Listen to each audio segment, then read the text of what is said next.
It was a tough life for Aergans. Too many battles, too many lives and resources lost. Many of our homes were destroyed. We searched the vast stretches of space, looking for Bosonite to fight the war against the Helios invasion. The Helios, a militant race of galactic bird people, encroached every unit of space they came across. Helios. Their agenda was to seize every star in the universe and wipe out all who stood in their path. When the murder of birds began finding our mining ships far out, they turned their sights to find our homes to eradicate us. They were persistent, ruthless, and pervasive in their pursuit to wipe us off the face of the universe. Everywhere they were found, ships were ablaze, planets scorched, and bodies of what was once civilizations incinerated. While exploring the far distant reaches of the Apogalacticon, one of our rigs, a mining ship, was attacked by a Helios starship. The mining ship managed to evade by activating an emergency warp sequence.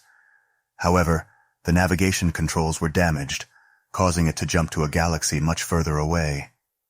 The evasion was successful, and crash landed on a habitable rocky planet in a distant sector of a new galaxy.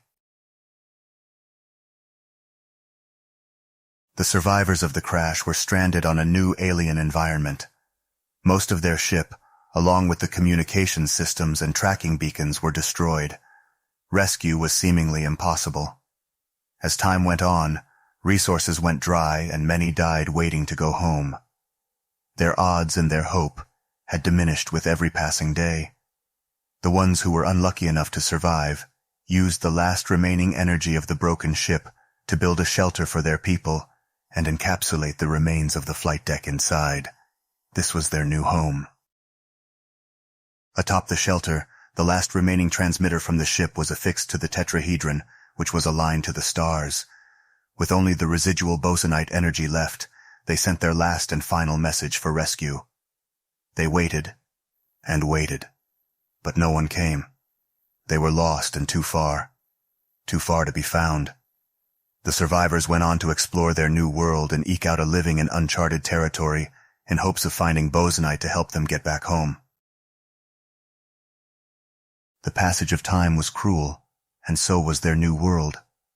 Several centum millennia passed. The descendant survivors went on to create civilizations that came and went. The only traces of the original survivors that endured were carvings in rock and stone. Most were carved in pictures.